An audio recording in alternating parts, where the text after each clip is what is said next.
ओम स्वस्ति श्री गणेशाय नमः। ओम श्री सरस्वत्यै नमः। ओम नमः श्री परमहंसास्वादित चरणकमलचिन्मकरन्दाय भक्तजनमानसनिवासाय श्रीरामचन्द्राय नमामि सद्गुरुं शान्तं सच्चिदानन्दविग्रहं पूर्णब्रह्मपरानन्दो मीशमालन्दिवल्लभम्। ॐ पूर्णमदः पूर्णमिदं पूर्णात् पूर्णमुदच्यते पूर्णस्य पूर्णमादाय पूर्णमेवावशिष्यते। ॐ शान्तिः शान्तिः शान्तिः। अनंतकोट ब्रह्मांड नायक परमात्म्याच्या असीम कृपेने ब्रह्मलीन प्रातस्मरणीय स्वामीजींच्या कृपाशीर्वादाने श्री चांगदेव पासष्टी या ग्रंथाचं चिंतन करण्याकरता आपण उपस्थित झालेलो आहोत आणि तृतीय दिवसातील द्वितीय सत्राला आरंभ होतोय। कालपर्यंत आज पहिल्या सत्रामध्ये आपण दुसऱ्या ओवीचा विचार करत आहोत। प्रगटे तव तव न दिसे, लपे तव तव आभासे, प्रगट ना लपाला असे न खोमता जो। या ओवीचे चिंतन करताना आपण असं पाहून आलेलो आहे की जगामध्ये अनेकत्व आहे, पण त्या नानात्वामध्ये हाच परमात्मा एक आहे। परंतु या एकामध्ये मात्र नानात्व नाही, अर्थात अन्वय व्यतिरेकाच्या युक्तीने आपण हा विचार ऐकून आलेलो आहोत।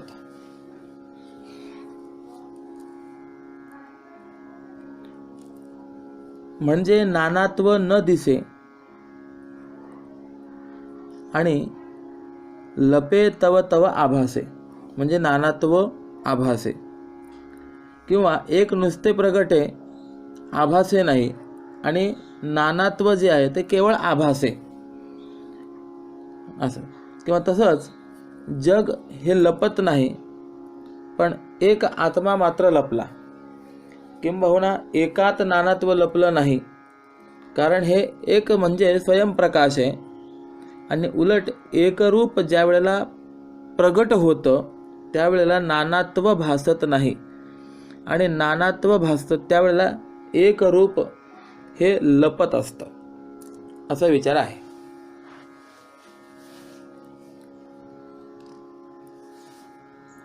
मग अशा या ओवीमध्ये दोन अवस्था आपल्याला पाहायला मिळतात, प्रगटे आणि लपे। विदेह मुक्तीमध्ये लपे नाही तर आणि प्रगटे नाही, जीवनमुक्ती अवस्थेमध्ये प्रगटे आणि आपल्याला प्रगटे लपे हे दोन्ही आहेत, किंबहुना आपल्याला प्रगटे आणि लपे दोन्ही आहेत म्हणून आपण बद्ध।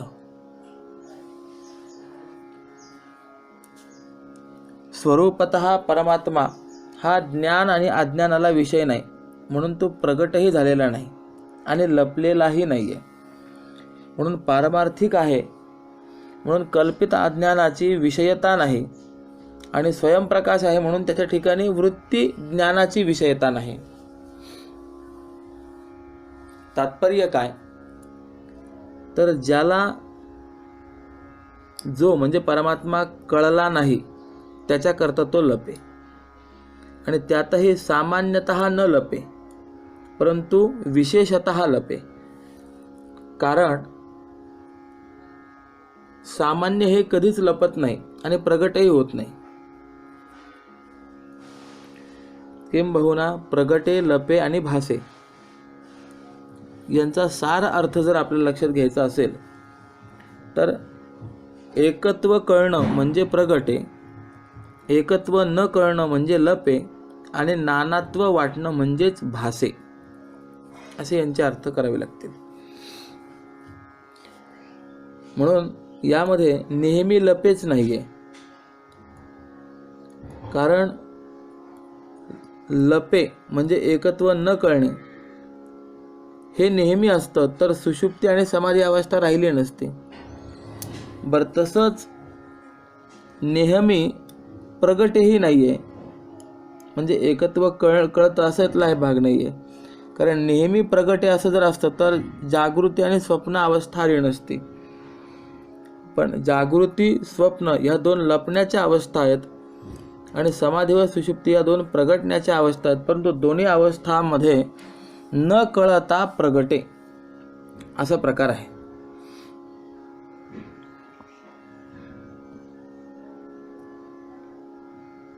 आता एक प्रश्न असा निर्माण होतो की यद्यपि चांगदेवांनी ही समाधी घेतली होती, किंबहुना समाधी घेता येते ते चांगदेव, पण त्या समाधीला सुषुप्ती म्हणणारे जे आहेत ते मात्र ज्ञानदेव आहेत. त्याचं कारण काय? स्वरूप न कळता जर समाधी घेतली तर ती सुषुप्तीच आहे असं समजावं. किंवा दुसऱ्या प्रकाराने आपल्याला अर्थ असा करता येईल की चांगदेवांना जागृती होती आणि जागृती असणाराला सुषुप्ती असतेच, म्हणूनही माऊलींनी या चांगदेवांच्या समाधीला सुषुप्ती ठरवलं. तात्पर्य काय? तर आत्मस्वरूप प्रगट झालं म्हणजे जग दिसत नाही आणि ते आत्मस्वरूप लपतं तेव्हाच हे भासतं, असं या ओवीच्या पूर्वार्धातून व्यक्त केलेलं आहे. प्रगटे तव तव न दिसे, लपे तव तव आभासे. आता यानंतर सहजच आक्षेप असा निर्माण होतो की तुमची आत्मवस्तू लपते, प्रगटते, म्हणजे प्रगटे व लपे या दोन अवस्था तरी आत्म्यावर बसल्याच असं कुणाला वाटेल. म्हणून माऊलींनी असं म्हटलेलं आहे, प्रगटना लपाला असे.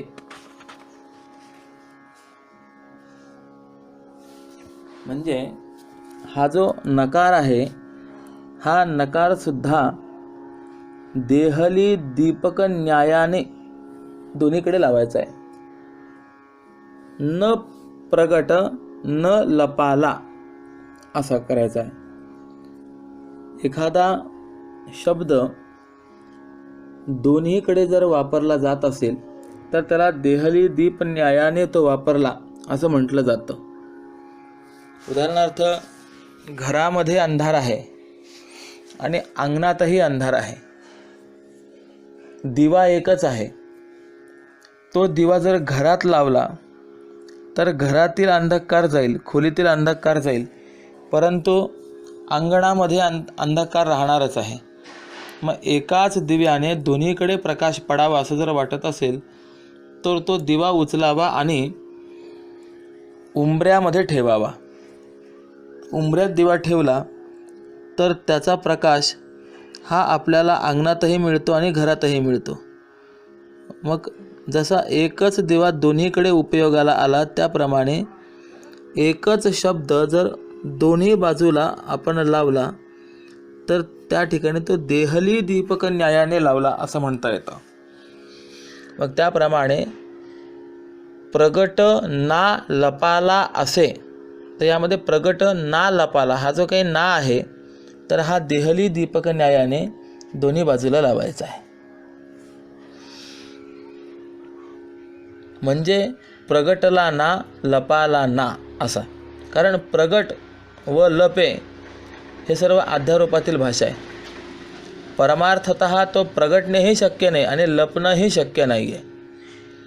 म्हणजेच प्रगटे ना लपे ना ही जी काही भाषा आहे ती ही अजातवादातून असलेली भाषा आहे. जसं काल आपण सूर्यनारायणाचं उदाहरण पाहून आलेलो आहोत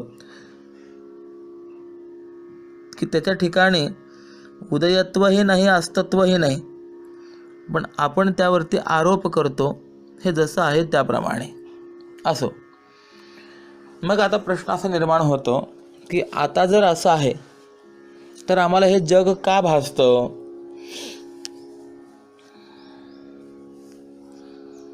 तर त्याला उत्तर असं आहे की भासू द्या, भासतंय जग भासू द्या.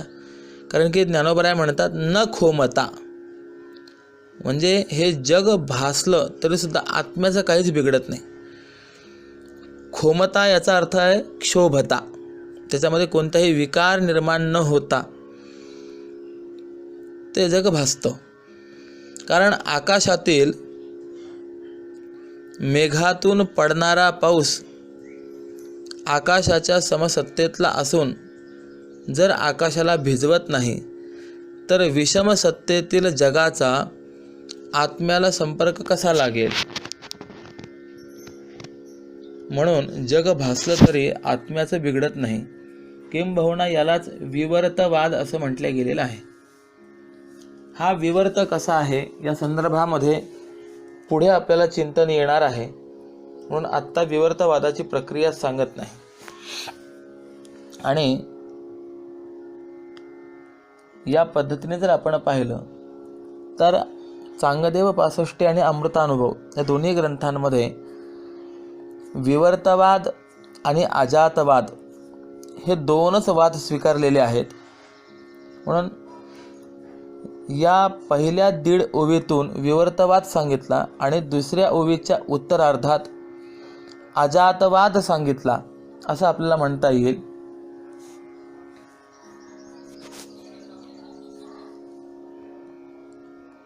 प्रगटे तव तव न दिसे आणि लपे तव तव आभासे, असा प्रकार जो आहे तर हा जीवाच्या प्रतीतीमध्ये असणाऱ्या सामान्य विशेष भावामुळे होतो.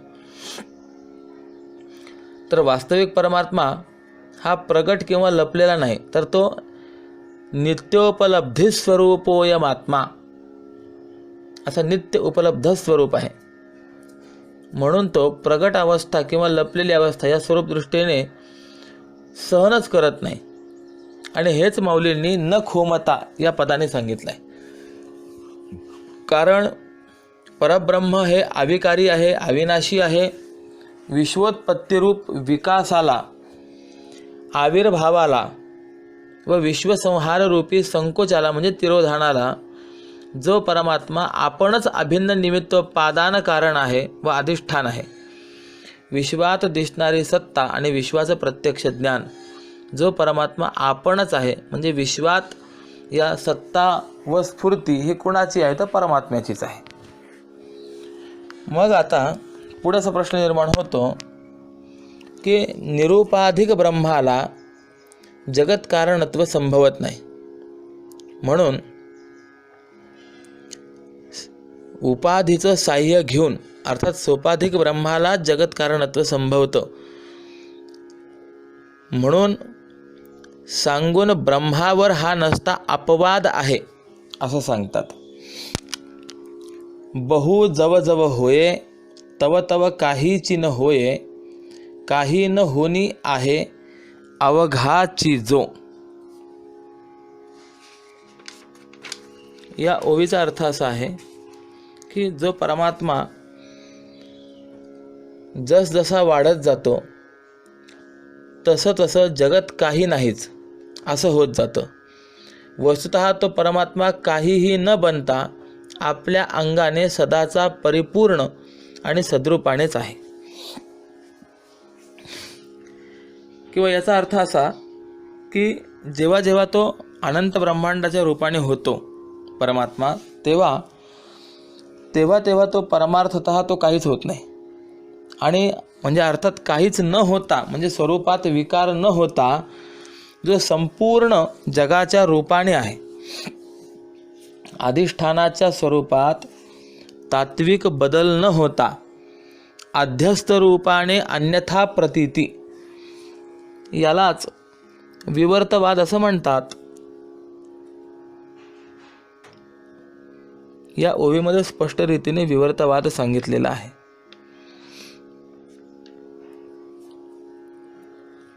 या ओवीचा थोडासा आपण जर बारकाईने विचार करायला लागलो तर ज्ञानोबरायांनी या ओवीतून उपसंहार केला आहे. कारण 65च्या पहिल्या ओवीमध्ये जो लपोनी जगदा भासू दावी या शब्दाने जो उपक्रम केला आहे आणि प्रस्तुतच्या म्हणजे ह्या ओवीमध्ये, तिसऱ्या ओवीमध्ये अवघाची जो असा शेवटी पुन्हा जो शब्दानेच उपसंहार केलेला आहे. आणि ह्याच एका विषयाचा पुढे 62 ओव्यांनी विचार केला आहे असं आपल्याला म्हणता येईल. म्हणजे उपक्रम देखील जो या पदानेच आहे आणि उपसंहार देखील जो या पदानेच आहे असं सांगण्यात तात्पर्य आहे. जग का भासतं याचं कारण पहिल्या ओवीत सांगितलं. जग सतत भासत नाही हे दुसऱ्या ओवीत सांगितलं. आणि जग भासण्याचा काळ थोडा आहे आणि न भासण्याचा काळ जास्त आहे हे तिसऱ्या ओवीत सांगतात. जगत कारणाने काही बद्ध, अंशतः जगाने काही बद्ध आणि सर्व जगाने काही बद्ध असं. तर चांगदेव महाराज जे होते हे अंशतः जगाने बद्ध नव्हते किंवा सर्व जगाने बद्ध नव्हते, तर जगत कारणाने बद्ध होते. जो जीवनमुक्त असतो त्याचं कारण गेलेलं असतं, मग कार्य न गेलं तरी मुक्त, आणि कारण गेलेले असेल तर बहुसंसार असला तरीसुद्धा काही बिघडत नाही अशी स्थिती असते. किंबहुना विदेह मुक्तीत कार्य कारण जातं. म्हणजे कार्य काय आणि कारण काय? माया हे कारण आहे आणि जग हे कार्य आहे. अज्ञान हे कारण आहे, जगत प्रतीती हे कार्य आहे. मग एक अवस्था अशी आहे की ज्या अवस्थेमध्ये कारणासहित कार्याचा बाध होतो, ही विदेहमुक्ती आहे. जीवनमुक्तीमध्ये कारण जातं पण कार्य राहतं. म्हणजे माया निवृत्त होते परंतु जगताचं भान राहतं. आणि योग्याच्या समाधीमध्ये कार्य जातं परंतु कारण राहत असतं. आणि असं एक कार्यामध्ये दुःख आहे, कारणात बद्धता आहे. त्यामुळेच जीवनमुक्त हा दुःखी असतो पण बद्ध नसतो. चांगदेव हे सुखी होते पण बद्ध होते, कारण ते कार्यात नव्हते तरी पण कारणात होते ना, म्हणून मुक्त नाही आहेत.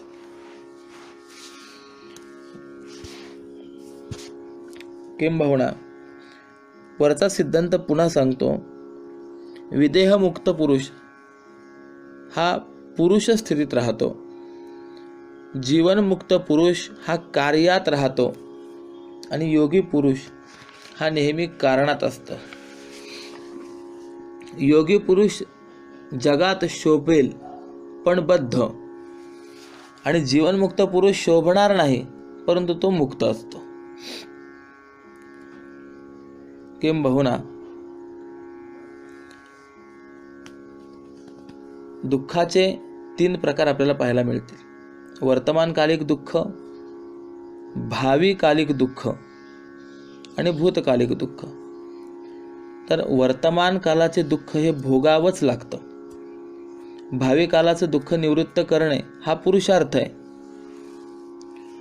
बहुधा जगामध्ये अनेक लोक असे आहेत की ते वर्तमान काळाच्या दुःख निवृत्तीची इच्छा करतात पण भावी दुःख निवृत्तीची इच्छा करत नाहीत. आणि वेदांत शास्त्र मात्र भावी दुःख निवृत्त व्हावं याकरता प्रयत्न करतं, ते शिकवत असतं. असो, सर्व काही न होताच तो आहे हे म्हणण्यामध्ये ज्ञानोबरायांनी विवर्तवाद सिद्ध केलेला आहे. 2 वाद आहेत, एक परिणामवाद आणि दुसरा विवर्तवाद. अतत्वतोन्यथा प्रथा विवर्त इत्युदाहृतः सतत्वतोन्यथा प्रथा विकार इत्युदाहृतः. असं परिणामवादाचं आणि विवर्तवादाचं लक्षण शास्त्रकारांनी केलेलं आहे की आपल्या मूळ अवस्थेमध्ये बदल होऊन, स्वरूपामध्ये बदल होऊनच अन्य रूपाने प्रतीतीला येणं याला विकार किंवा परिणामवाद असं म्हणायचं. म्हणजे काय, तर दुधाचं दही होणे. हा दही म्हणजे दुधाचा विकार आहे, परिणाम आहे. एकदा का दुधाचं दही झालं की त्यानंतर पुन्हा त्या दह्याचं दूध कधीही होणे शक्य नाही. कारण की दुधाचं स्वरूप गेलं आणि त्याला दह्याचं स्वरूप प्राप्त झालं. म्हणजे स्वस्वरूपाचा बदल होऊन मग दुसऱ्या रूपाने दिसणं, भासणं, याला परिणामवाद म्हणतात. परंतु ज्या ठिकाणी आपल्या मूळ स्वरूपामध्ये बदल न होता अन्य रूपाने प्रतीयमान होणं असतं, त्या ठिकाणी त्याला विवर्त असं म्हणतात. म्हणून पूर्वावस्था अपरित्यज्य अवस्थांतर भानम विवर्तः, अशी विवर्ताची व्याख्या आहे. पूर्वावस्थेचा त्याग न होता अवस्थांतराचं भान होणं म्हणजे विवर्त आहे. ज्याप्रमाणे दोरीवरती सर्पाचा भास झाला, परंतु सर्पाचा भास होत असताना दोरीच्या स्वरूपामध्ये यत्किंचितही बदल नाही आणि सर्पाध्यास निवृत्त झाल्यानंतर दोरी पुन्हा दोरी रूपानेच राहते, ती सर्प रूपाने झाली असं होत नाही. म्हणून दोरीवरती भासलेला सर्प हा विवर्त, दोरीवरचा असलेला विवर्त आहे. सर्पाकरता दोरी ही विवर्तोपादान कारण आहे. हे जसं आहे त्याप्रमाणे सच्चिदानंद ब्रह्मस्वरूपाचा त्याग न होता हे जगतभान होत असल्यामुळे ब्रह्म हे या जगताचं विवर्तोपादान कारण आहे असं आपल्याला सांगता येतं.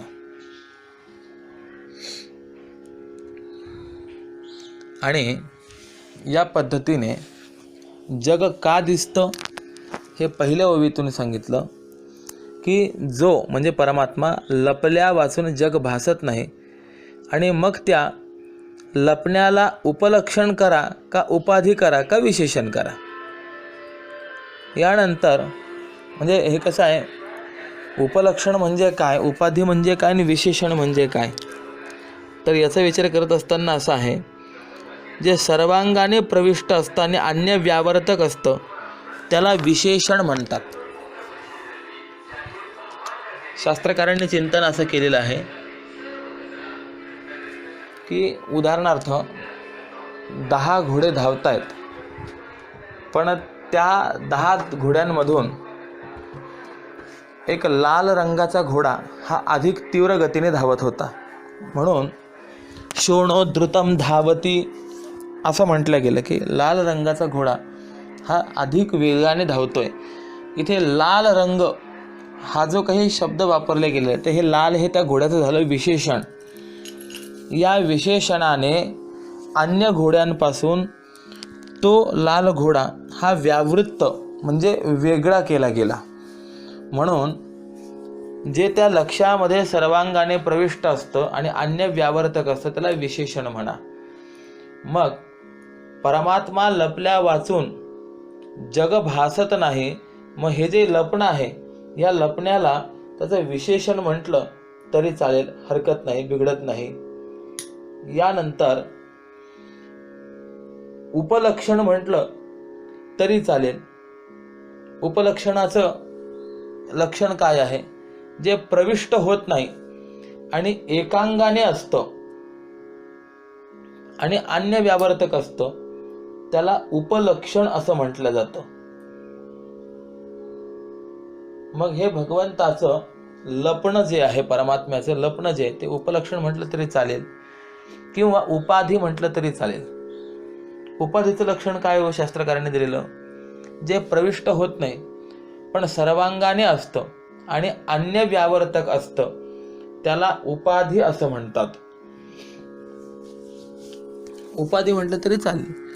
का असं, तर उपलक्षणाला ज्ञात सत्ता असते, उपाधीला विषम सत्ता असते आणि विशेषणाला समसत्ता असते.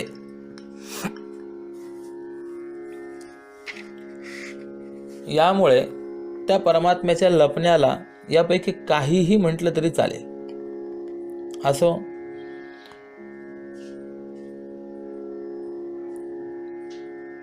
जो जव जव बहु होय, याचा विचार करत असताना की त्या परब्रह्माला एकोहम बहुश्याम प्रजायेय, मी एक असलेलाच बहु म्हणजे अनेक रूपांनी व्हावं असा संकल्प झाला आणि तो परमात्मा प्रजारूपाने बहु झाला, परंतु परमात्मा बहुत्व धारण करूनही तो काहीच होत नाही आणि तो काहीही न होताच परिपूर्ण आहे. बहुत्व हा आभास मात्र आहे, परंतु मग तो काहीच होत नाही असं जर म्हणत असाल तर काहीच न होऊन म्हणजे तो शून्य आहे का? तर तो शून्य नाही, तर आहेपणा आणि नाहीपणा या वाचून आहे आणि हेच त्याचं वास्तव स्वरूप आहे, हे या ओवीतनं माऊलींना व्यक्त करायचं आहे. वेदांत शास्त्रामध्ये उपाधी किंवा उपलक्षणच आहे, विशेषण नाही, हे पहिल्या ओवीमध्ये सांगितलं. तसंच हे जग सतत दिसतं असं नाही, तर कधी दिसतं कधी दिसत नाही हे दुसऱ्या ओवीतून सांगितलं. आणि हे जग सगळ्यांना सारखं दिसतं असं नाही हे तिसऱ्या ओवीतून सांगितलं. आणि या 3 ओव्यांमध्येच तत्पदाचं वाच्य स्वरूप, लक्ष्य स्वरूप, तटस्थ लक्षण आणि स्वरूप लक्षण सांगितलं. यामुळे चांगदेवांना त्या तत्पदार्थाचा यथार्थ उपदेश झाला असं आपल्याला म्हणता येतं. म्हणजे आपण आरंभाला जे चिंतन करून आलो की चांगदेव 65 या ग्रंथाचा आरंभ तत्पदार्थाच्या चिंतनापासून आहे, तर त्या तत्पदार्थाचा विचार या तिसऱ्या ओवीपर्यंत येऊन पूर्ण झाला असं आपल्याला म्हणता येईल. मग आता जगत हा मायेचा परिणाम व चैतन्याचा विवर्त असल्यामुळे परब्रह्म हे या जगताचं विवर्तोपादान कारण आहे असं सांगून या जगताची प्रतीती कशी येते त्याची संगती आपल्याला सांगतात किंवा या सिद्धांताच्या पुष्टीकरता आता दृष्टांत देतात. तो दृष्टांत म्हणजे असलेली 4थी ओवी आहे. सोने सोनेपणा उणे न फेडिता झाले लेणे, तेवी न वेचिता जग होणे अंगे जया. याचा अर्थ असा की ज्याप्रमाणे सोनं हे सोनेपणाला कमीपणा न येताच अलंकार होतं, म्हणजे दृष्टी भिन्नतेमुळे अलंकार वाटतं, त्याप्रमाणे ज्याला स्वस्वरूपात काहीही विकार न होता म्हणजे स्वरूपाने परिपूर्ण राहूनही जगरूपाने होणं घडलं आहे, किंवा जो आपल्या अंगाने निर्विकार राहूनही जग बनतो.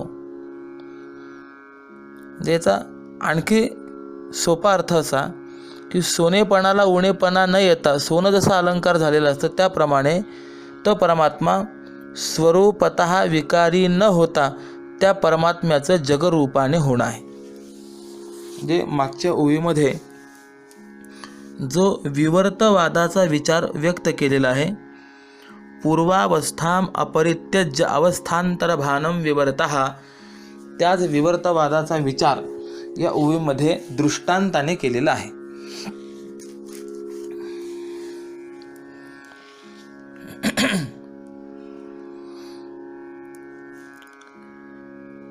जगत प्रतीतीला आणि जगताला ब्रह्म हे विवर्तोपादान कारण आहे आणि म्हणून परब्रह्म आपल्या पूर्व रूपाचा परित्याग न होता जगदरूपी अवस्थांतराचं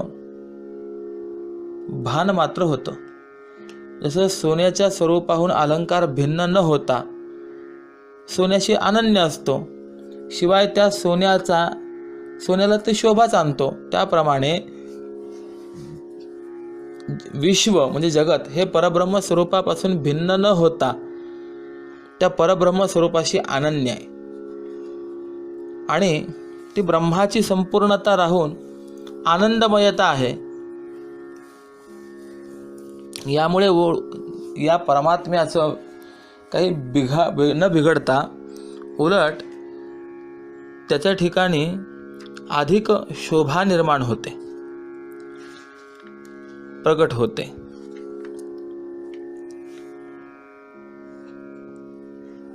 त्याचं कारण असे, जो कल्पित असतं त्या कल्पिताला अधिष्ठाना व्यतिरिक्त सत्ताच नसते. म्हणून विश्व परब्रह्म स्वरूपच आहे, त्याहून भिन्न नाही, असं हे अन्वय प्रक्रियेने जाणावं. म्हणजे जगताचा जर विचार केला तर जग म्हणजे काय, तर जग म्हणजे हे देवस्वरूपच आहे, ब्रह्मस्वरूपच आहे, हेच जाणायचं आहे. किंबहुना याकरता आणखी थोडासा विचार आपण करायचा असेल तर परब्रह्मच विश्वरूपाने नटलेलं आहे. याकरताच विष्णू सहस्रनाम या स्तोत्रामध्ये आहे हे विष्णूचं सहस्रनाम, भगवान महाविष्णूचे 1000 नावं, परंतु आरंभ मात्र विष्णू पदातून नाही आहे. ओम विश्वम विष्णुर वषटकारो असं आहे. भगवंताचं पहिलं नाव जर कोणतं दिलं असेल तर ते विश्व दिलं आहे आणि दुसरं नाव विष्णू दिलेलं आहे. मग विश्व शब्दाचा अर्थ काय आहे, तर या संदर्भामध्ये जगद्गुरू शंकराचार्यांनी त्या ठिकाणी केलेलं भाष्य हे महत्त्वाचं आहे. आचार्य म्हणतात, विश्वस्य जगतः कारणत्वेन विश्वम इत्युच्यते ब्रह्म. आदौ तु विश्वमिति कार्यशब्देन कारणग्रहणं कार्यभूत विरिञ्चादिनामभिः अपि उपपन्ना स्तुतिर्विष्णोरिति दर्शयितुम्. म्हणजे याचा अर्थ असा आहे की पहिले विश्व या कार्यरूप शब्दाने त्या कारणरूप ब्रह्माचं ग्रहण केलेलं आहे. मग कार्यरूप ब्रह्मदेवादी देवतांच्या नामाने कारणस्वरूप श्री विष्णूचं स्तवन केलं गेलेलं आहे. कारण कोणतंही जरी कार्य असेल तर त्या कार्यामध्ये कारण हे अभिन्न रूपाने अनुस्यूत असतंच. किंबहुना कारणाचा विशिष्ट बदल म्हणजेच कार्य. मातीचा आपण घट बनवला तर माती ही त्या घटामध्ये किंवा मातीपासून निर्माण होणाऱ्या प्रत्येक गोष्टीमध्ये अनुस्यूत आहेच की नाही, आणि ती अनुस्यूत असताना पुन्हा अभिन्न रूपाने अनुस्यूत आहेच आहे. त्याप्रमाणे या विश्वामध्ये जगतामध्ये कारण रूपाने अर्थात अभिन्न रूपाने तो परमात्मा अनुस्यूत आहेच, अन्वय आहेच. कारणाचा विशिष्ट बदल म्हणजेच कार्य, आणि त्यामुळे कार्य या कल्पनेने कारण अव्यक्त होतं आणि कार्याला व्यक्तता येत असते. म्हणजे कार्य झालं की या कार्यरूपी कल्पनेने कारण जे असतं तर ते अव्यक्त होत असतं, म्हणजे ते कदाचित लपल्यासारखं जाणवत असतं आणि कार्य हे व्यक्त रूपतेला प्राप्त होत असतं. उदाहरणार्थ मातीचा घट बनवला तर त्या ठिकाणी माती ही अव्यक्त होते आणि घट व्यक्त होतो. त्या आकाराकडे पाहिल्यानंतर कोणीही ही माती आहे असं म्हणत नाही, घट आहे असंच म्हणतं. म्हणजे कार्य झालं व्यक्त रूपतेला आलं आणि कारण हे अव्यक्ततेला गेलं. त्याप्रमाणे कारणरूप श्री विष्णूच्या अगोदर या कार्यरूप विश्वाचं वर्णन केलंय आणि मग या कार्याहून कारणाकडे जाण्याकरता म्हणून दुसरं नाम विष्णू दिलेलं आहे. एकरूप अव्यक्त कारणाची अनेकात्मक व्यक्तरूप अनंत कार्य असतात. कारण कसं असतं तर एकरूप असतं, ते अव्यक्त असतं, परंतु त्या अव्यक्त आणि एकरूप कारणाचे जे कार्य आहेत ते मात्र अनेकात्मक असतात आणि व्यक्तरूप असतात, अनंत कार्य असतात. एकाच मातीपासून अनेक कार्य, अनेक घट, अनेक प्रकार बनणं हे जसं आहे. किंबहुना तंतुरूप कपडा हे कार्यरूप आहे. तंतू एकच प्रकारचा परंतु त्यापासून वेगवेगळ्या आकाराचे आणि वेगवेगळ्या डिझाईनचे जे काही कपडे बनवले जातात, तर त्या सर्व व्यक्तरूप कार्यांना कारणरूप तंतू हा एकच आहे की नाही. म्हणून कार्यकारण भावाने कार्यरूप विश्व हे पहिलं नाव दिलेलं आहे. ठीक. यानंतर दुसरी जी व्याख्या, म्हणजे दुसरा अर्थ जो जगद्गुरु शंकराचार्यांनी या विश्व पदाचा केलाय ना, तो फार महत्त्वाचा मला वाटतो. तो असा, यद्वा परस्मात् पुरुषात न भिन्नमिदं विश्वम परमार्थतस्तेन विश्वमिदमभिधीयते ब्रह्म ब्रह्मेदं विश्वमिदं वरिष्ठम मुंडकोपनिषद पुरुष एवेदं विश्वम इत्यादी श्रुतीभ्यस्तद भिन्नम किंचित परमार्थतः सदस्ति. याचा अर्थ असा आहे की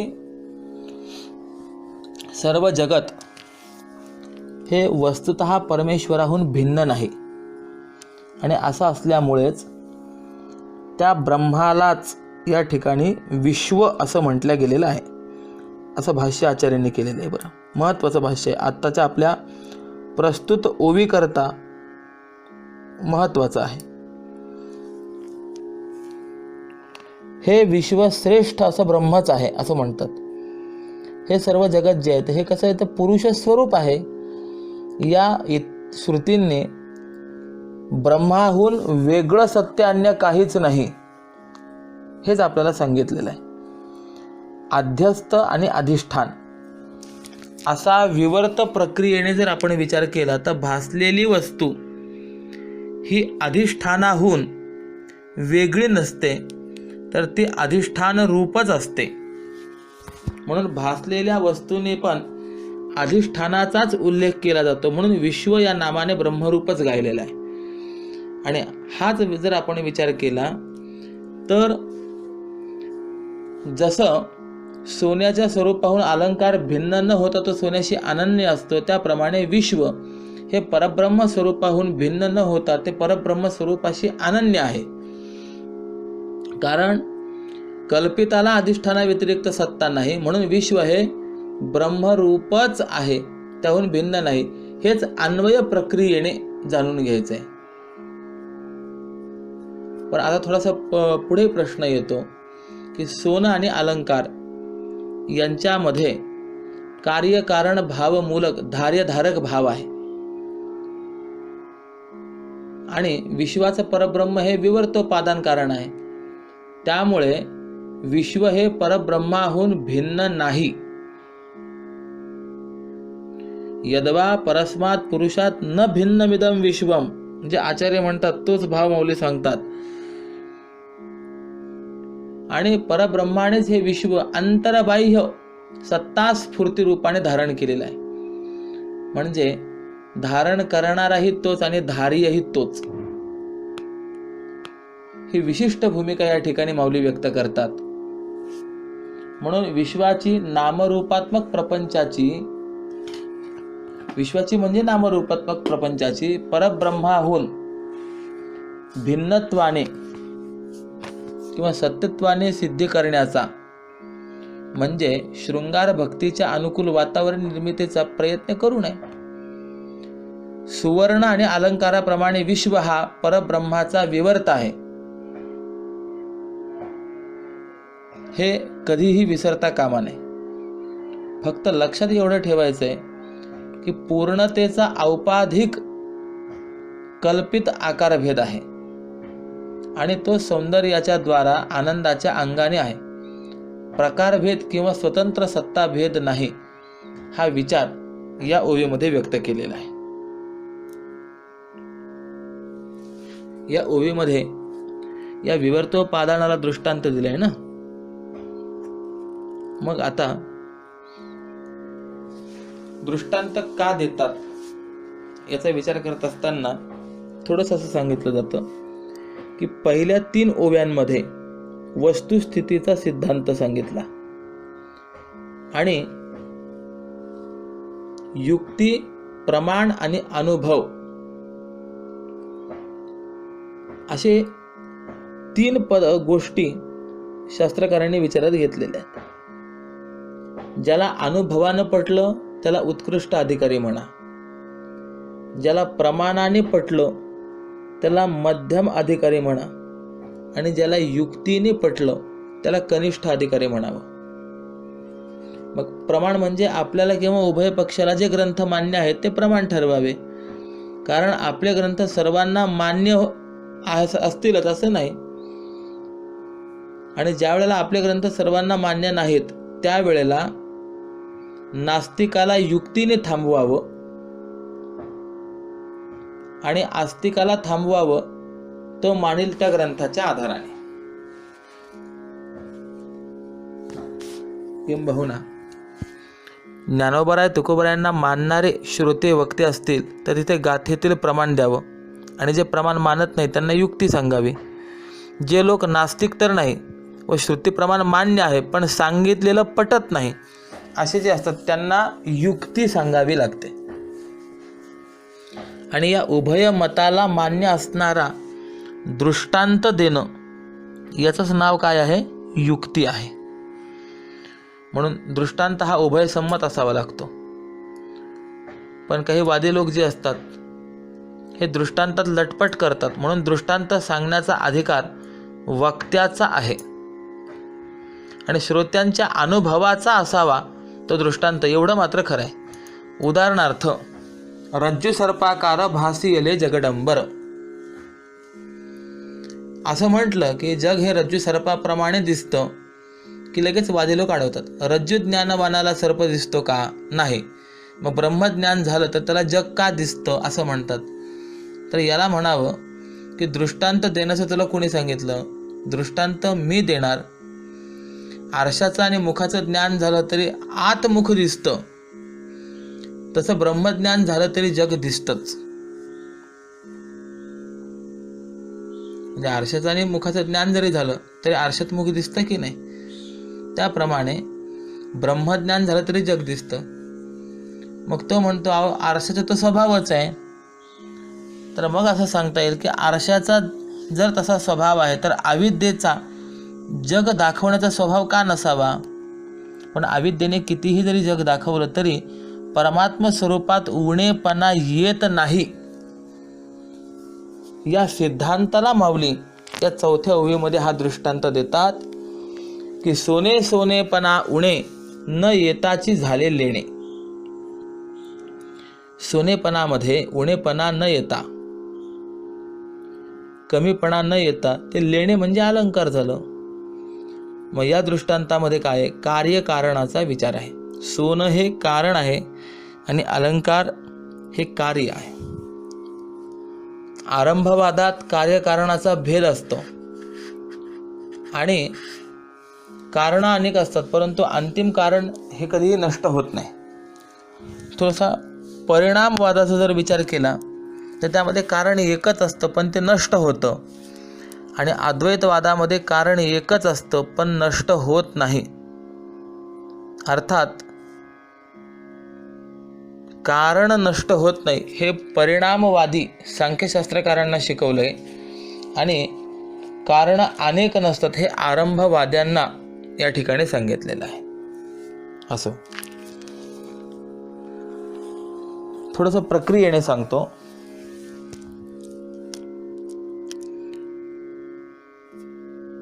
कार्यकारणाचा भेद नाही म्हणण्यामध्ये नैयायिक बाजूला जातात, कारणाचा नाश नाही म्हणण्यात सांख्य आणि योगी बाजूला जातात, आणि कारणात उणेपणा झाला नाही आणि कार्यकारणाचा भेद नाही याला सत्कार्यवाद किंवा विवर्तवाद असं आपल्याला म्हणता येईल.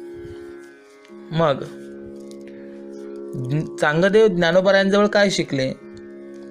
तर त्यांच्याजवळ जे नव्हतं तेच शिकले. म्हणजे चांगदेव हे योगी होते आणि पतंजलीचा परिणामवाद आहे म्हणून त्यांना परिणामवाद तर माहीतच होता, पण विवर्तवाद माहीत नव्हता, आणि तो विवर्तवादच ते माऊलीजवळ शिकलेले आहेत.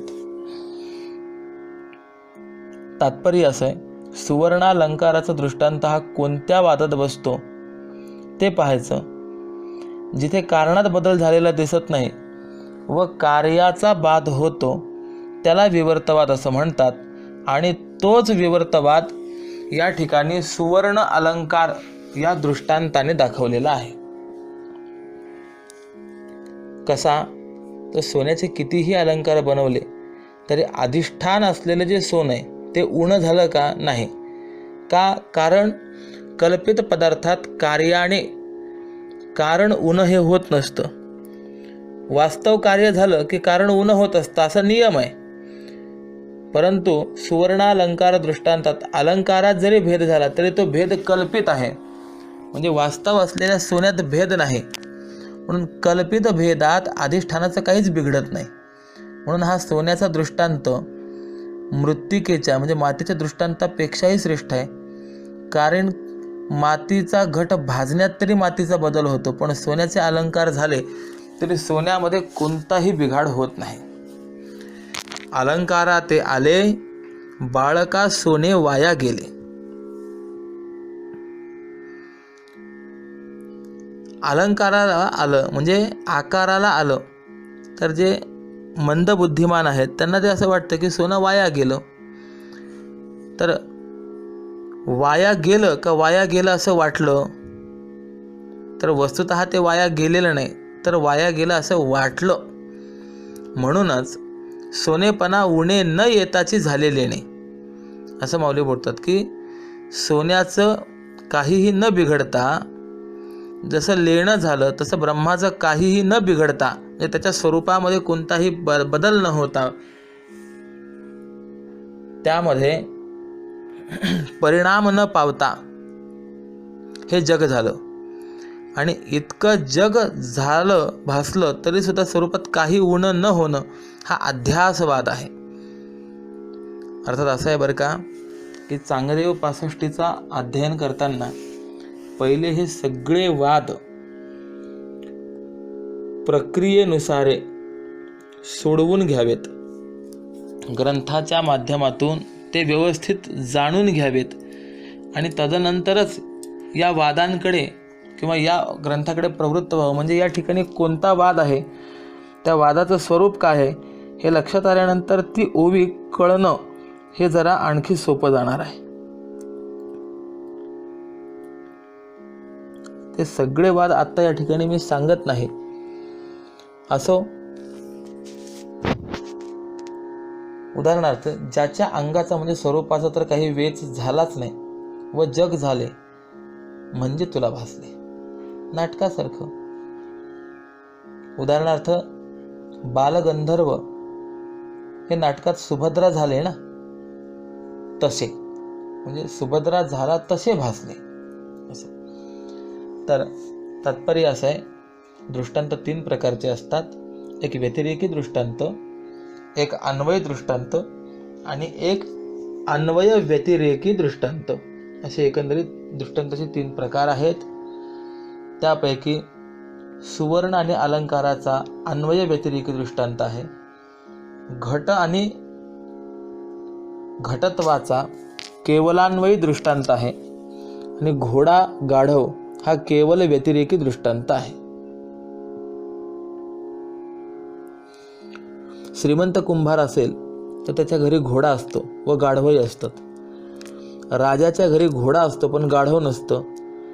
तसं जगात ब्रह्म आहे पण ब्रह्मात जग नाही. म्हणून ज्ञानोबराय म्हणतात, निरखित निरखित गेली येवो, पाहे तव तन्मय झाली येवो. निरखित या शब्दाचा अर्थ सूक्ष्म दृष्टीने पाहता. जगाला जर निरखून पाहिलं तर ब्रह्मच दिसेल. जगात ब्रह्म सापडेल परंतु ब्रह्मामध्ये जग सापडत नाही.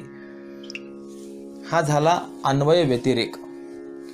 जगात ब्रह्म म्हणजे जगात ब्रह्माचा अन्वय आणि ब्रह्मस्वरूपात जग नाही म्हणजे ब्रह्मस्वरूपात जगाचा असलेला व्यतिरेक. हा जो अन्वय व्यतिरेकाचा विचार आहे तो ज्ञानोबरायांनी या सोने सोनेपणा उणे न फेडिता झाले लेणे, तेवी न वेचिता जग होणे अंगे जया या स्वरूपाने सांगितलेलं आहे की त्या परमात्म्याच्या स्वस्वरूपात काहीही विकार न होता तर स्वरूपाने परिपूर्ण राहू नये, जगद रूपाने त्याचं होणं घडलेलं आहे, किंबहुना तो आपल्या अंगाने निर्विकार राहूनही जग बनतो. आणि हे कसं होतं, या साकारात ते निराकाराची व्याप्ती कशी आहे हे या ओवीमध्ये व्यक्त करून आता अविद्या आणि तत्कार्य असलेलं आवरण आणि विक्षेपादिक असूनही परमात्मा यथार्थ रूपाने सर्व ब्रह्मवादात कसा भासतो याला दृष्टांत जो दिला आहे माऊलींनी तो पुढच्या ओवीमध्ये दिलेला आहे. ती 5वी ओवी. कल्लोळ कंचुक न फेडिता उघडे उदक, तेवी जगेसी सम्यक स्वरूप जो. याचा अर्थ असा आहे की ज्याप्रमाणे कोणत्याही जलाशयावरतील तरंगांचे पांघरुण बाजूला न करताही ते पाणी आपल्या स्वरूपाने स्पष्ट असतं. म्हणजे तिथे पाणी आहे हे समजण्याकरता पाण्यावरील तरंगांचं पांघरुण बाजूला करावं लागतं का? नाही. त्याप्रमाणे जग मिथ्या म्हणून त्याला बाजूला सारून व्यतिरेक दृष्टीने परमात्म्याला पाहावं असं नाही. म्हणून जगाचा नाश किंवा बाध न करताही, अर्थात जगाचं पांघरुण बाजूला न करताही जगासह परमात्मा यथार्थ स्वरूपाने स्पष्टपणे असतो. कारण एकंदर हे सर्वच्या सर्व काय आहे तर केवळ परमात्मा आहे असा भाव या ओवीमध्ये व्यक्त केला गेलेला आहे.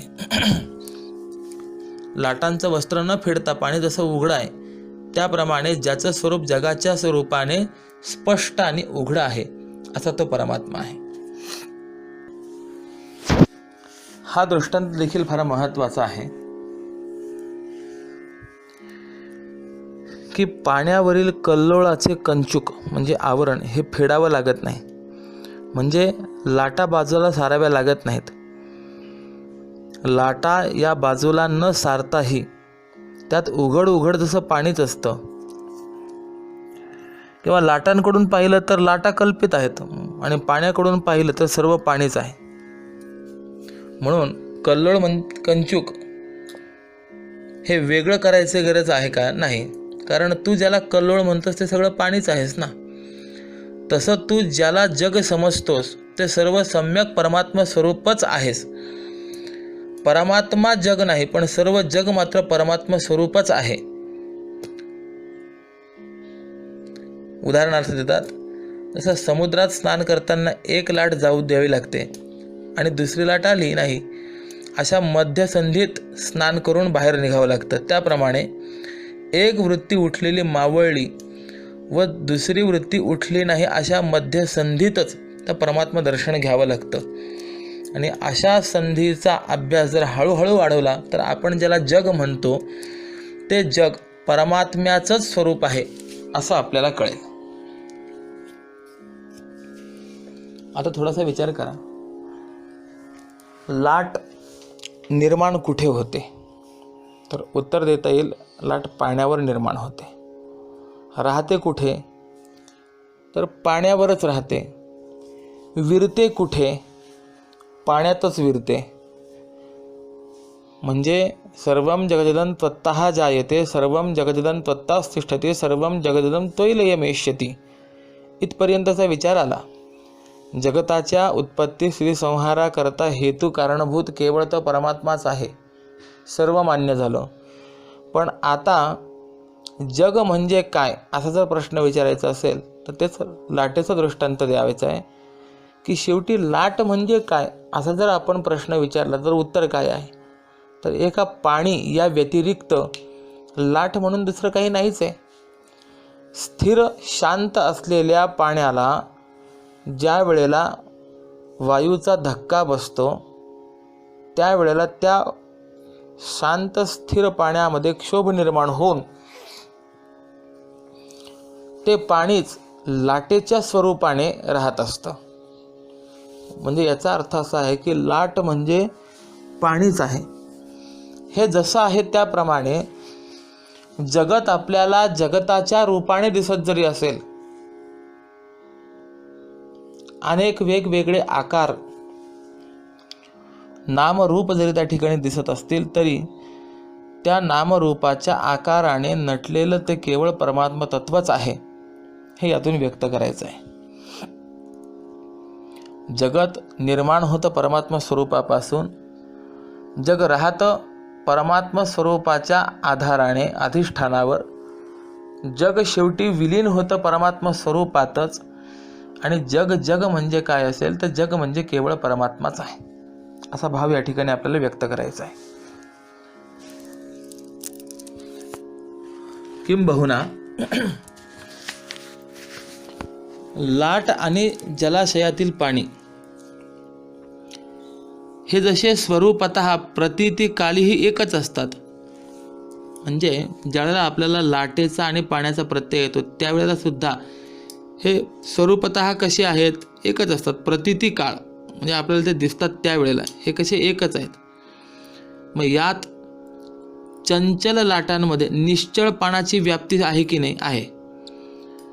हे जसं आहे त्याप्रमाणे म्हणजे पाणी खरं स्थिर आणि लाटा कशा चंचल, पण या चंचल लाटांमध्ये सुद्धा व्याप्ती कशाची आहे तर निश्चळ स्थिर असलेल्या पाण्याची. हे जसं आहे त्याप्रमाणे विश्व आणि विश्वाधिष्ठान असलेलं परब्रह्म हे एकच आहेत. मग त्या चंचल विश्वामध्ये परिवर्तनशील नित्य चलायमान अशा त्या विश्वामध्ये जग जर आपण पाहिलं तर कोणतंही जग कुठेही स्थिर नाही आहे. अगदी नित्य संसरण या संसारामध्ये चाललेलं आहे, जगात चाललेलं आहे, म्हणून त्याला चंचल म्हणायचं आहे. पण असे या चंचल विश्वामध्ये स्थिर ब्रह्माची व्याप्ती आहे आणि त्या अधिष्ठानभूत असलेल्या परब्रह्माहून भिन्न सत्तावान विश्व कुठे आहे का? नाहीच आहे. ज्याची व्यावृत्ती करता येईल असं अधिष्ठान परब्रह्माहून भिन्न सत्तावान विश्व उपलब्ध नाही. अर्थातच विश्व आणि अधिष्ठान परमात्मा हे एकच आहेत. ज्याप्रमाणे अलंकार आणि सोनं हे एकच आहेत, फक्त अलंकाराच्या ठिकाणी नामरूप आहेत, आकार आहेत. किंबहुना पाणी आणि लाट या ठिकाणी आकार भिन्न आहे, परंतु वस्तुतः त्यांच्यामध्ये एकत्व आहे. लाट म्हणजे पाणीच आहे, त्याप्रमाणे जग म्हणजे परमात्माच आहे, त्या व्यतिरिक्त काही नाही. किंबहुना उपनिषदांनी असं चिंतन केलेलं आहे, विकारो नामधेयम मृत्तिकेत तेव सत्यम वाचारंभणं विकारो नामधेयम. वाणीला बोलण्याला विषय होण्याकरता म्हणून जे स्वीकारलं जातं ते नामरूप हा विकार आहे, पण मृत्तिका हेच खरं आहे. जसं घट आणि माती यामध्ये घटरूपाने ज्या वेळेला आपण घटाकडे पाहतो त्यावेळेला सुद्धा ती वस्तुतः मातीच आहे, त्या व्यतिरिक्त बाकी काही नाही आहे. त्याप्रमाणे विश्व आणि या विश्वाचा अधिष्ठान परमात्मा हे एकच आहेत. तत्वज्ञ संत विश्वाकडे पाहतात तेव्हा त्यांच्या प्रतीतीचा विषय हा केवळ अधिष्ठानभूत परब्रह्माची सत्ता आहे, म्हणजे केवळ परब्रह्मच आहे असं आता सांगतात. म्हणून या उपाधी माझी गुप्त चैतन्य असे सर्वगत ते तत्वज्ञ संत स्वीकारिती. आपली नजर आकारापर्यंत पोहोचते आणि संतांची दृष्टी त्या आकाराने नटलेलं जे परब्रह्म परमात्म तत्व आहे तिथपर्यंत पोहोचत असते. म्हणून एक दृष्टांत सांगतो. एका व्यक्तीच्या जीवनामध्ये आर्थिक हालाकीची परिस्थिती निर्माण झाली. विचार करायला लागला, आपल्याला पैसा कसा मिळेल, काही व्यवसाय वगैरे करावा. तर त्याच्या असं लक्षात आलं की पूर्वजांनी देवघरामध्ये जे देव घडवले ते सोन्याचे देव घडवलेले आहेत. मनात त्याने विचार केला, सोने धातूच्या देवांची पूजा केली काय आणि पंचधातूच्या तांब्या पितळांच्या धातूंच्या देवांची पूजा केली काय. शेवटी धातू कोणता आहे त्याला महत्त्व फारसं नाही आहे, श्रद्धेला भावनेला महत्त्व आहे.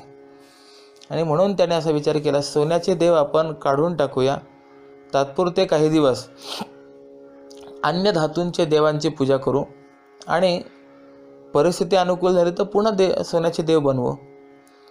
आणि असा विचार करून त्याने खंडोबा आणि त्यांच्या जवळ असलेलं वावरणारं कुत्रं असे 2 देव घेतले. सोनारदादाकडे गेला. सोनारदादांना पहिले ते कुत्रं दिलं. दादा किती मिळतील याचे? सोनाराने त्या कुत्र्याचं वजन केलं, कस लावून पाहिला आणि सांगितलं की याचे 25,000 देईन. ठीक आहे. याने खिशातनं आता खंडोबा काढला, त्याच्या हातात दिला. याचे किती येतील? सोनाराने त्याचंही वजन केलं, कस लावून पाहिला आणि याला सांगितलं या खंडोबाचे 15,000 देतो. हा म्हणाला, सोनार दादा तुम्हाला काही कळतं का? अहो देवाचे 15,000 आणि कुत्र्याचे 25,000. त्या सोनाराने सांगितलं, मला देव आणि कुत्रा हे माहिती नाही. माझ्या नजरेला फक्त सोनं दिसतं, सोन्याव्यतिरिक्त मला काहीही दिसत नाही. बस त्याप्रमाणे आपण आकाराकडे पाहणारे आहोत आणि जे संत आहेत हे संत त्या आकाराने नटलेलं जे परब्रह्म तत्व आहे त्या परब्रह्म तत्वाचं दर्शन घेणारे आहेत. या उपाधी माझे गुप्त चैतन्य असे सर्वगत ते तत्वज्ञ संत स्वीकारिती. मग आता लाट पाण्यासारखी ही चिन्मयता आहे आणि पूर्णतेचा दुसरा विचार आहे. आता ही सुद्धा प्रक्रिया जी आहे ती अन्वयात्मक प्रक्रियेने जाणायची. तात्पर्य काय? तर जगद्रूप आणि अधिष्ठान परमात्मा हा सर्वतोपरी एकच आहे. सर्वत्र किंवा हे सर्व ही परमात्मा आहे अशी तत्वज्ञ संतांची अन्वय दृष्टीची भूमिका आहे. आणि जगताचा बाध करून अधिष्ठान परब्रह्मास वेगळेपणाने पाहण्यात भेद प्रतीतीच आहे.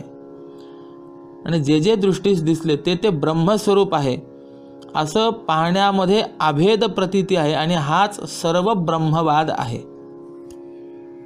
म्हणून शांती ब्रह्मश्री एकनाथ महाराजांना गाढवातही देव दिसतो, नामदेवरायांना कुत्र्यातही देव दिसतो. किंबहुना जगद्गुरु श्री तुकोबराय शेतामध्ये राखण करण्याकरता गेले. पक्षी आले, धान्य झाडांवर बसून पिकावर बसून त्या कणसातील धान्य खाऊ लागले. यांना त्या पक्षातही देव दिसतो. आपण गोपिकांचं जीवन जर पाहिलं तर काही गोपिका मथुरेला दही दूध लोणी विकण्याकरता चाललेल्या होत्या आणि एक गोपिका अचानक मध्ये थांबली. ती थांबल्यामुळे मागणं येणाऱ्या ज्या गोपिका होत्या त्यांना थांबावं लागलं पाऊल वाट. एकीने विचारलं, का थांबली? तिने उत्तर दिलं, कहा पग डालू अनेरा.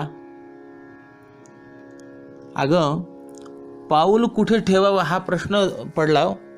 का? त्याचं कारण असं म्हणे, जिथे पाहावं तिकडे त्या परमात्म्याचीच व्याप्ती दिसते. विठ्ठल जळी स्थळी भरला, रिता ठाव नाही उरला. आज म्या दृष्टीने देखिला, विठ्ठलची एक विठ्ठलची. हा सर्वात परमात्म्याचा अनुभव जो आहे हा तिला आला. सर्वम खलु इदं ब्रह्म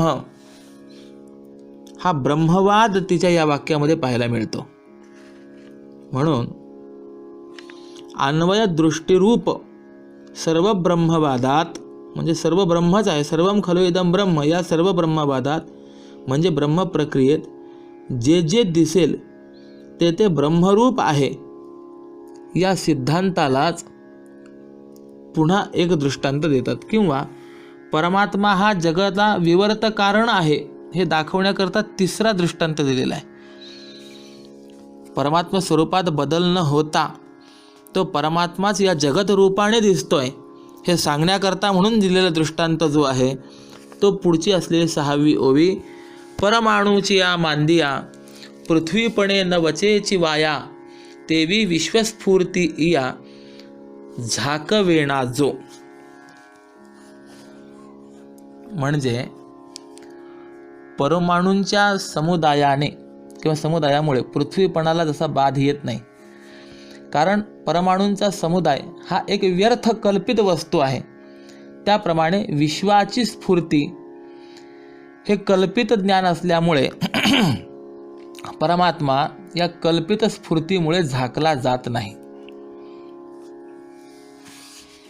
किंवा दुसऱ्या शब्दात त्याचा अर्थ असा आपल्याला करता येईल की अतिसूक्ष्म कणांच्या समुदायाने, परमाणू म्हणजे अतिसूक्ष्म कण आहेत ना, तर त्यांच्या समुदायाने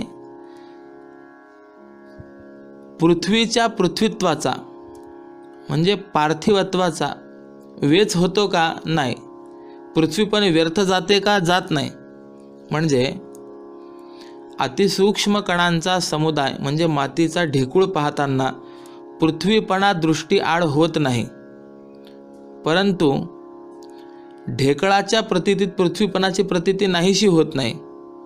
त्याप्रमाणे या विश्वस्फूर्तीकडून विश्वप्रतीतीने तो परमात्मा झाकला जात नाही. हा दृष्टांत फारच महत्त्वाचा आहे,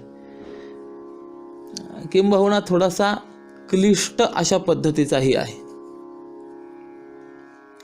माऊलीचं दृष्टांत देतात की जगाचं कारण परमात्मा आहे आणि कार्यकारणाचा कल्पित भेद आहे, वास्तविक अभेद आहे. कार्यात वावरून कारणाला जर तो न आचवेल तर त्याला कल्पित भेद आणि वास्तविक अभेद कळला असं समजावं.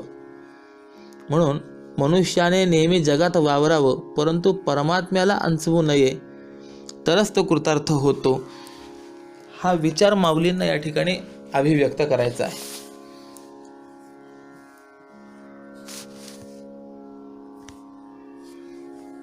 परमात्मा हा कसा आहे?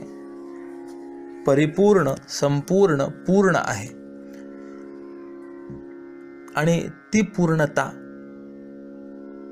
मातीच्या अतिसूक्ष्म कणांचा समूह म्हणजे मातीचा ढेकूळ आणि पृथ्वीत्व एकच आहे अशी सत्स्वरूप पूर्णता आहे. किंबहुना परमाणूंचा समुदाय हा पृथ्वीपणामुळे व्यर्थ खर्चला जात नाही, म्हणजे विनाश पावत नाही. हे जसे आहे त्याप्रमाणे या विश्वस्फूर्तीमुळे जो परमात्मा आच्छादिला जात नाही, जे वाया वेचला जात नाही. किंबहुना इथे तर आकार भेदही नाही आणि प्रकार भेदही नाही किंवा औपाधिक भेद प्रतीती पण नाही, फक्त वाग व्यवहार भेद आहे, शब्दोच्चार भेद मात्र आहे, वाचारंभण मात्र आहे आणि अंशामध्ये समग्राची व्याप्ती असल्याचं या ठिकाणी सांगितलं गेलेलं आहे. एकाला पृथ्वीत्व म्हणायचं आणि एकाला मातीचा ढेकूळ म्हणायचं, कण म्हणायचं, असं बोलण्यापुरता असलेला भेद या ठिकाणी आहे. परंतु मुळामध्ये वस्तुतः जे आहे तर ते एकच आहेत. उदाहरण सांगायचं असेल तर पृथ्वीचे अनंत परमाणू जरी दिसत असले तरी ते पृथ्वीहून निराळे आहेत का? तर नाही. मातीचे कण अनंत आहेत, पण ते मृत्तिका कण पृथ्वीहून भिन्न आहेत का? नाहीत. आणि त्या पृथ्वीचा काही भाग त्या परमाणूने त्या मातीच्या कणाने झाकला गेला असं आहे का? तर तसंही नाही आहे. कारण कार्याने कारण आच्छादित होत नाही, हे या दृष्टीतून सांगतात. कार्याने कारण आच्छादित होत नाही. आता इकडे जर आपण पाहिलं तर परमात्मा काय आहे? कारण आहे. आणि जगत काय आहे? तर कार्य आहे. तर जगताने तो परमात्मा आच्छादित होत नाही, झाकला जात नाही, हे माऊलींना या ठिकाणी सांगायचं आहे. कसं? मातीच्या चिखलाची गाय केली तरी त्या गायीच्या चित्राने चिखल झाकला गेला नाही. हे जसं तसं विश्वाच्या स्फूर्तीने तो परमात्मा कधीही झाकला जात नाही, कारण कल्पित पदार्थाने अधिष्ठान हे झाकलं जात नसतं. आणि जर कल्पित पदार्थाने अधिष्ठान झाकलं गेलं तर कल्पिताची सिद्धी कशी होईल? होणार नाही. कल्पिताला, जो कल्पित पदार्थ असतो त्याला सत्ता आणि स्फूर्ती ही अधिष्ठानाचीच असते. उदाहरणार्थ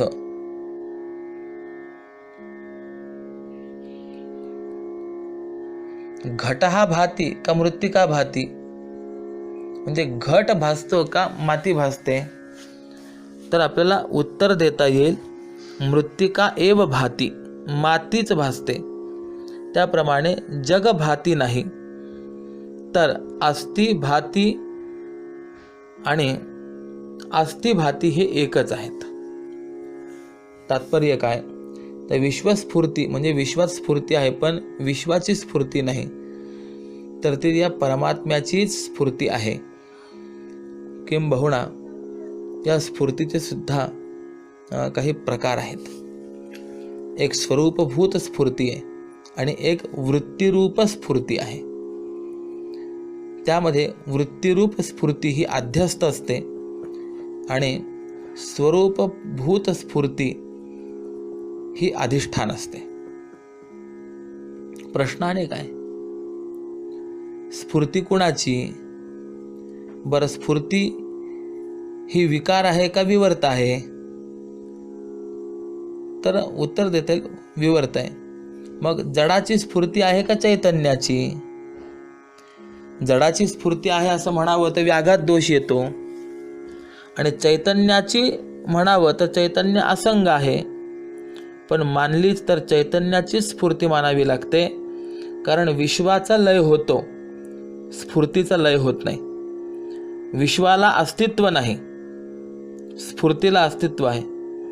विश्व आणि स्फूर्ती यात अस्तित्व कुणीकडे बसतं? अस्तित्व जर जगाकडे बसलं तर स्फूर्ती शून्य ठरेल.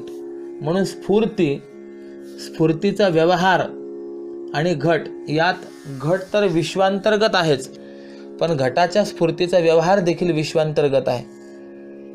कारण स्फूर्तीचा व्यवहार वृत्तीत होतो आणि वृत्ती ही विश्वांतर्गत आहे. म्हणून स्फूर्तीचा व्यवहार विश्वांतर्गत आहे आणि स्फूर्ती ही स्वरूप आहे. ती स्फूर्ती विषय होत नाही, त्या स्फूर्तीत व्यवहार आहे. आणि अशी अव्यवहार्य जी स्फूर्ती आहे तीच विश्वाला अधिष्ठान आहे. पण विश्व कल्पित असल्यामुळे तो परमात्मा त्या कल्पित विश्वस्फूर्तीने झाकला जात नाही, हा विचार या ठिकाणी सांगितलेला आहे. किंबहुना हा सिद्धांत दृढ करण्याकरता म्हणून पुढच्या ओवीमध्ये देखील एक दृष्टांत आलेला आहे. एक थोडा सिंहावलोकन सारांश सांगतो की